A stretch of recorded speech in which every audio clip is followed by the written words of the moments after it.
Oh, look how great unvented open immigration policies worked out for France.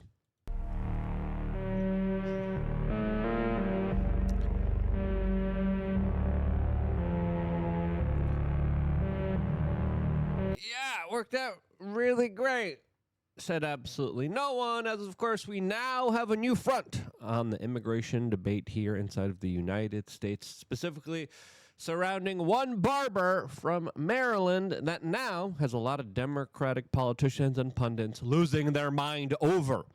All of this is Donald Trump is doubling down, but also now talking about the possibility of deporting American citizens to El Salvador, especially after yesterday's trip where allegedly he said that Bukele needs to build 5 more places. Is that exactly what he said? Could we trust this reporter with what is being talked about right now? Well, who knows? We're going to be discussing that in this particular video, as there's a lot to discuss when it comes to immigration here in the United States, especially under the Trump administration that actually, for the first time in a long time, has been doing something about it. As the previous administration literally just opened up the borders and said, yeah, anyone and everyone, come on in. We'll pay for it through the middle class and poor people in this country that will, of course, lose the opportunity for funding of the support that they used to get that now will go to them. Let's not also forget about, the increased cost of housing, the decreased cost of wages,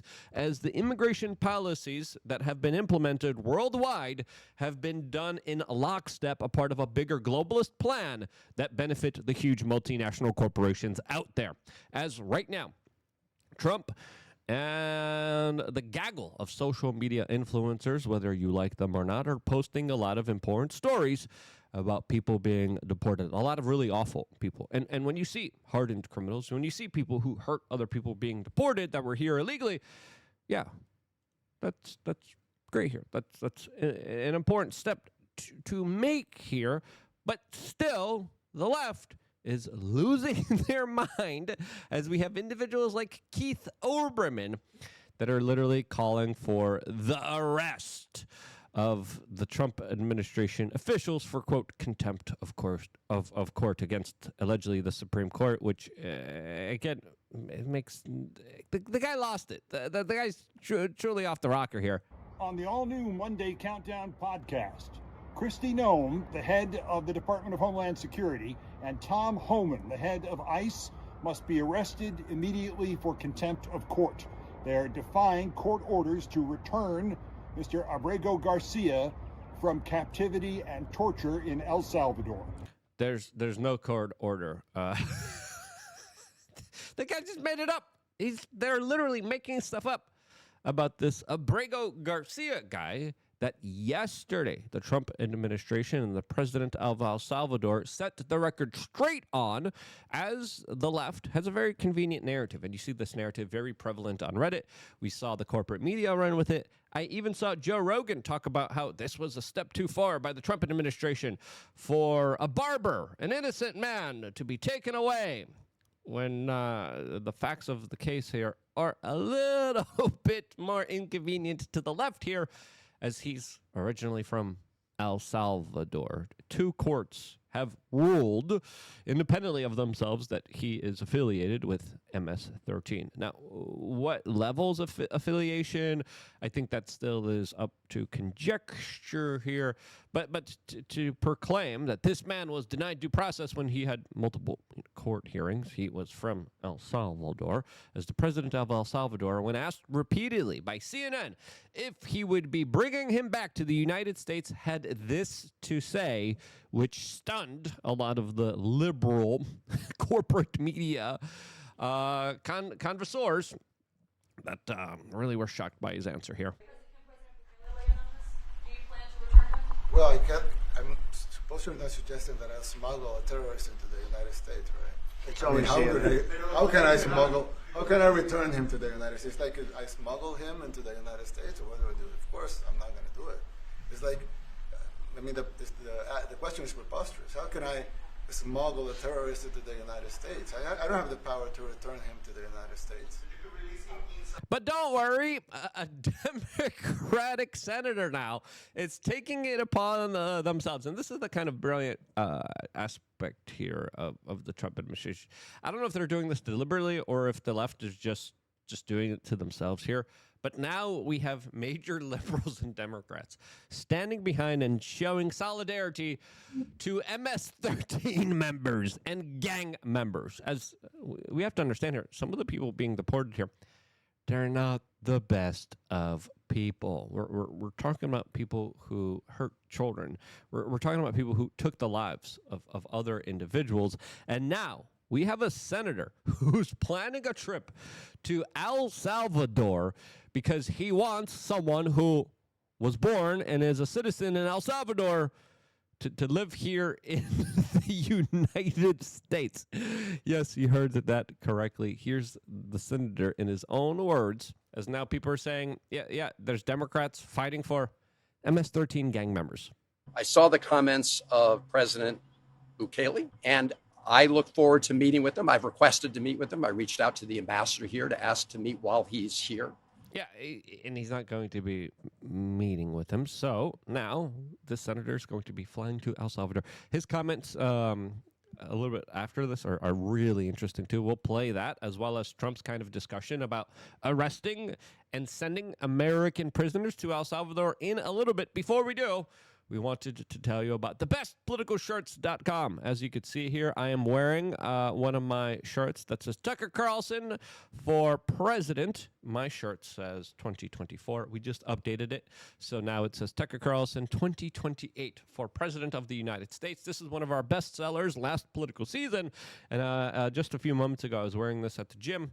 And I was like, yeah, I hope so, man. I hope so. It's going to happen. I'm like, yeah, damn right. Really great way to meet people, do your own forms of lazy activism, and truly, I cannot recommend enough people take their own life into their own hands and to start speak the truth of who they really are and what they personally believe in. I really love these shirts. I think they're a great conversation starter. They're a great way to meet like-minded people. They're a great way to trigger people. And once you start being free and once you start wearing shirts that actually represent who you are in a totally unfiltered, unafraid way, man, opportunities sure do open up for you, as well as the triggering that happens to a lot of people that don't like it. Again, it's not for everyone, but I would say it's definitely worthwhile, especially with some of the more kind of salacious shirts that we have here that we cannot show you on YouTube. We have a lot of big salacious ones. We have a lot of big eye-opening ones. When you start wearing those in the general public, the mamacitas, the senoritas that see it, man, they love it. And it's just a good time all around. If you have a crazy uncle, if his birthday's coming up, this is the perfect place to go to buy him the perfect gag gift, gag t-shirt that you could only get on thebestpoliticalshirts.com while, of course, also supporting this independent media operation. Now, let's continue on with this senator's plan here, as a lot of people are saying, this guy's crazy. But I've also made clear if we can't meet here, I do intend to go to El Salvador to discuss the release of this individual who is illegally detained. He came here illegally. He's born and raised in El Salvador. You're taking people from El Salvador and then you're putting them back into America? A Maryland man who's the father, an El Salvadorian man, father of three, in a notorious prison in El Salvador. And I believe the president of El Salvador will recognize why it's important to allow him to return to the United States of America. I think the president of El Salvador made his comments very clear where he stands on this issue yesterday, and he specifically made it an issue to say, no, that's not what is going to be happening here. No matter how many Reddit propaganda posts we have here, and again, there's videos and there's photos, and they emotionalize this issue and they localize this issue for a very key specific reason, because they want to pull on your heartstrings. But when it comes to, of course, prioritizing American lives, American citizens, your forethought, they don't give a damn about you. As, of course, this same Maryland senator released only a statement to a news outlet when we had a mother that lost her life because of an illegal gang member. But now, an illegal gang member that was born and raised in El Salvador, he specifically will be flying all the way out there for his constituent in order to free him? Are you freaking kidding me? Something that, of course, would probably be a violation of the law and probably might end this senator up in jail now. Now, this is a wild story, as, of course, now Donald Trump is also hinting and talking about how he is open to deporting U.S. citizens who have committed violent crimes to El Salvador. Now, personally, I disagree with this policy, as I think it's absolutely unconstitutional. I think it's something that I would not want a Democratic politician having the legal president in order to do so. I think it's a bad move, and I think American citizens should still be, treated as Americans and not extradited to foreign lands that don't have, the best, treatment there. That is my argument for it, as the counter argument for it is a little bit more complex here, as violent criminals are very few, and they commit vast majority of the violent crimes out there. There is a small population of sociopaths. So Trump is essentially arguing here, hey, if we get rid of the sociopaths from our system, from our legal judicial system, we get rid of them from this country, we just kind of throw them away and put them in these prisons in El Salvador, it won't be our problem anymore, and society will, of course, progress that much forward without some of the most dangerous aspects of it burdening and hurting civil, peaceful society. That is his argument that he is making here. And when you do look at the statistics, it is jarring to see just how little of these violent criminals there are, with how overwhelmingly they are responsible for the vast majority of violent crimes that they keep committing over and over and over and over and over again. So that is the kind of argument that the Trump administration is making. As yesterday, we got this weird-looking video from Aaron Rupar, as a lot of people are bringing up and saying, hey, this is probably fake news. It looks like there's a photo here. It looks like there's some kind of weird recording here. As a lot of people are saying that this potentially could be doctored, this potentially could be fake. But with the Trump announcement just a few moments ago about this, I don't think it is here. But here's Trump to Bukele saying, quote, "Homegrowns are next. The homegrowns. You got to build about 5 more places. It's not big enough." Allegedly speaking about new prisons that Donald Trump wants El Salvador to build in order to send the violent American citizens to. Demanded, the people wanted to change over, and they wanted to. He demanded, they love you, they love what you do. I'm not for your support. I want him to do, homegrown criminals next. Yeah. I said, homegrowns are next. The homegrowns, you got to build about 5 more places. Yeah, that's fair. All right? It's not big enough. No, yeah. Come on. So this is a much different office. It's just a weird video. Some people are saying, hey, there could be the possibility of that audio being doctored here. But Donald Trump now on Fox News talked about, hey, yeah, we want to deport Americans to gulags in El Salvador. Could we use it for violent criminals, our own violent criminals? I call them homegrown criminals. Yes. I mean, the homegrowns. The ones that grew up and something went wrong and they hit people over the head with a baseball bat. We have, and push people into subways just before the train gets there, like you see happening sometimes. We are looking into it and we want to do it. I would love to do that. Yeah, again, to me, bad policy decision that I think would allow the executive office just to have too much authority here, even though there's an argument to be made for, quote, civil society. But then again, that doesn't mean it should be kind of allowed here to particularly move forward, in my own personal opinion.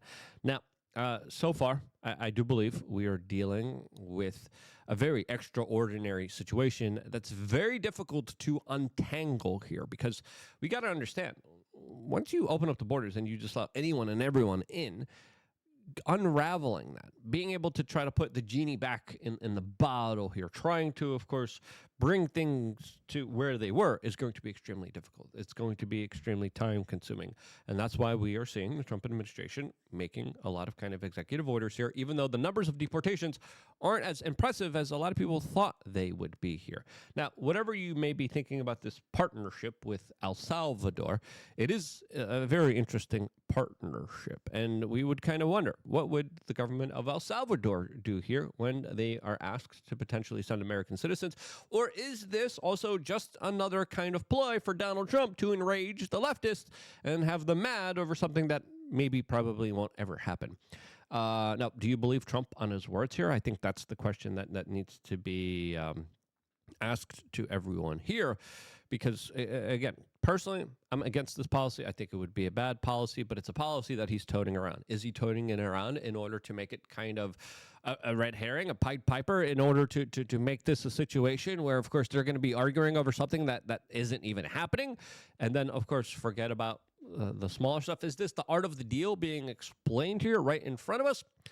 That's something that I think is up for interpretations here, but with the way that Donald Trump has been acting, the way that he has been ruling in the executive office, it wouldn't surprise me if this is a legitimate plan that will be going forward. Now, what do you think? Is this a bluff by Donald Trump as a way to kind of redirect the conversation in a way that doesn't actually have anything to do with reality?